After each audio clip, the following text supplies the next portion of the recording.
Even though the movie was shot on some amazing locations, I wanted to somehow just shift it, nudge it sideways from reality.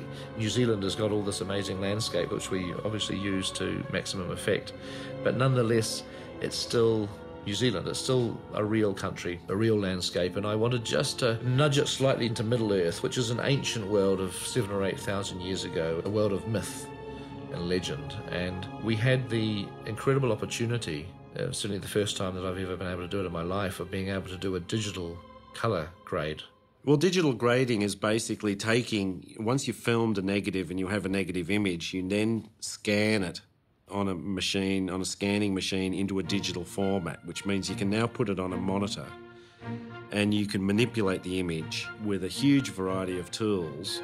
You can make it brighter and darker, you can affect the colours, you can affect highlights and shadows, and you can isolate some parts of the image, and you can basically manipulate the image in just about any conceivable way, and then you scan the footage back out onto negative. So what you end up with is that you started with a 35mm negative, then you finish on a 35mm negative, but you've been able to sort of influence the image in between. We set about figuring out who we could go to do that work, and we bid it out to a number of different places. It's an evolving area. We eventually hit upon someone I worked with on Matrix, Peter Doyle, and Andrew Lesney had worked with on Babe as well. And both Andrew and I felt very comfortable with Peter Doyle.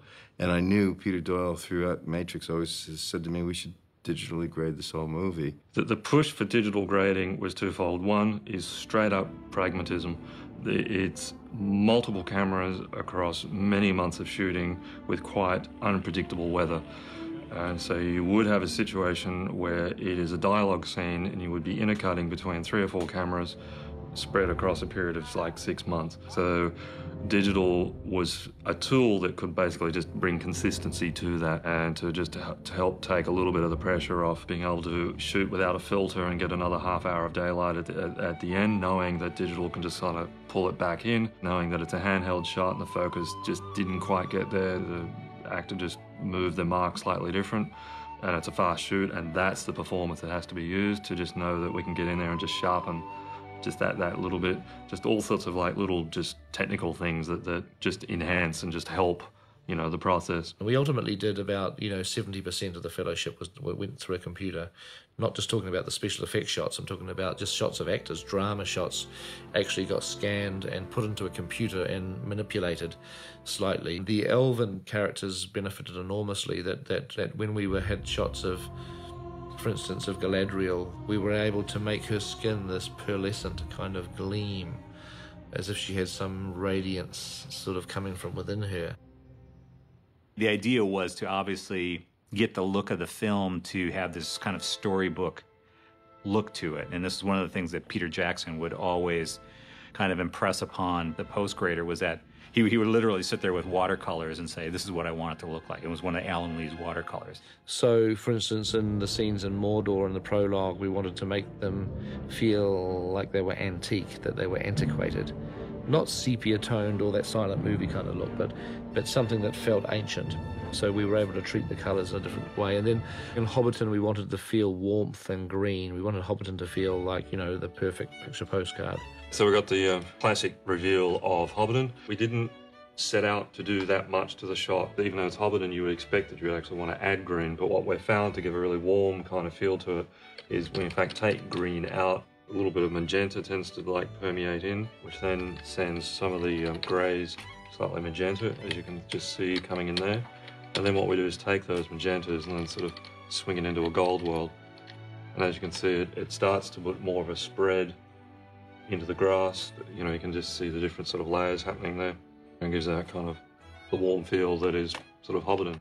The interior of the Prancing Pony Inn, Bree, I wanted the colours there. There was all firelight, big fire, flickering in the pub, and I wanted it to be not a warm yellow, sort of orangey, cosy fire. I wanted it to be a sickly green colour, a sort of urine stained kind of look. So because the hobbits have to feel uncomfortable. This is an ugly pub. It's not a happy place. What's really great with digital grading is you can take now your digital images, and we literally would just pass these on to the digital grading house. They could then take these sequences now and kind of caress them into the production footage. When you look at sequences like Rivendell and Lothlorien, you're thinking that, number one, it's likely to be location work, studio work, it's going to be blue screen work, it's going to be effects work, there's going to be miniatures as well. There's going to be quite a variety of different sources sort of landing in at one spot. That's one of the reasons that when I'm watching some of the sequences now, they just blend so perfectly, because you're actually matching the live action photography and the digital photography. You know, you're bringing them both together. So you're not watching a live action plate, which is maybe color graded one way because a filter was thrown in front of it, and then now here comes your digital image.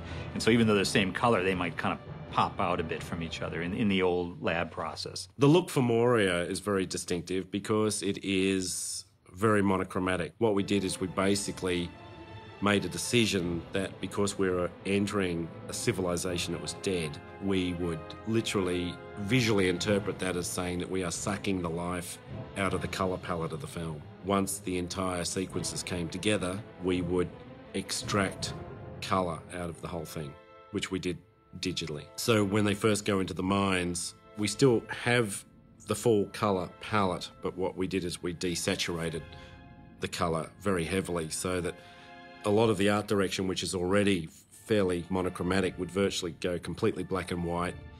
And in many images, the only thing that was left was either we just had a very subtle green cast in some of the shadows, and that the flesh tones were very weak, but they were still there, and the flaming torch. Each step tends to then trigger some decisions and choices for the next step. So we have two characters, Legolas and Aragorn, but in fact it's sort of Legolas is delivering a line. You could say that it's a slightly busy shot and you've got a kind of reasonably flat background and two characters. So what we would probably in fact do is it would be great to just have a very soft little subtle spotlight just on Legolas so that your attention is really there and not necessarily on Aragorn. What we can do is what we call track. To do that, the first thing we'd want to do is just kind of tell the computer where Legolas is in the shot, and we'll just use his eyes just as a track point. So the computer's just kind of matching where all that move is. So that having done that, we can now just draw just a basic little shape like that and tell the computer to move that where it's just been, or to match the shot. Now we have a situation where we can just say, and I'll just make it extreme, brighten Legolas right up, but it'll just track all the way through. Obviously that's quite extreme, but what that means is that we can be quite subtle about it in that we can just pull a little bit of colour.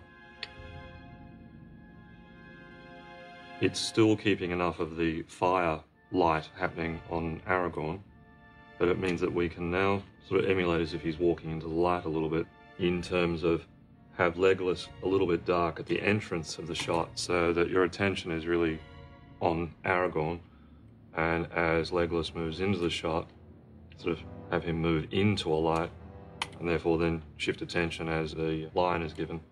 We must move on. We cannot linger. The climax of the film, which takes place on Amon Hen, we did a lot of colour treatment of the forests. Anyone that's filmed in forests knows any forest that has a solid canopy creates quite a sort of staggering, huge contrast range. When sunlight comes through, as distinct from where the shadows are, there's a huge amount of exposure difference. And generally film stock doesn't have that sort of range. So we'd be trying to control the contrast ratio and set what we thought was a median ground to work in. So if we take, for example, the raw shot, what we decided to do here was to, in fact, what we say, expose for the forest or for the leaves. So if we pull that down, we can see, all this detail come in. Then what we would do is just sort of go in and lift back up the floor just with a basic shape like that, so that we effectively split the shot into two, everything that's bright and everything that's dark, so we can sort of control the two. And then we can start to separate the colours. Now, what we're able to do is just lock onto the green and just swing the green of the leaves and shifting it to a kind of yellow gold. If we then look at the next shot, which is when he goes leaning down, we have quite a challenge, which is an incredibly moving moment in this film with Vigo being shot against sky.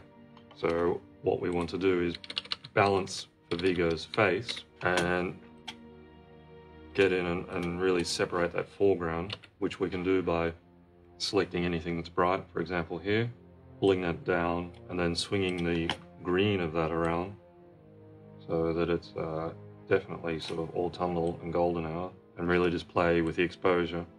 Because we have an interesting discussion, which is certainly something that Peter likes to work on a lot, is do we set it in a way that it's actually just a little bit hard to see what's happening in the eyes, or do we in fact sort of relight the shot a little bit so that you are definitely focused on the eyes in this case, sort of add very minimal little spotlight just on the eyes, just so that you can absolutely focus on, you know, the performance. I do not know what strength is in my blood, but I swear to you I will not let the White City fall. What's been fantastic on this film is it was definitely a tool that the DOP wanted and then used. What was also responsible, I believe, of production is to include the DOP in the post-production process so that collectively we could, you know, continue to work with his negative and then present to a director. And I think that's definitely the best way of achieving a creative vision. You know, I really like playing around with the colours, because they do affect you subconsciously. You know, most people won't notice, but they help, just as the performance of the actors or the music helps. You know, it helps create a sort of an emotional mood to what you're seeing.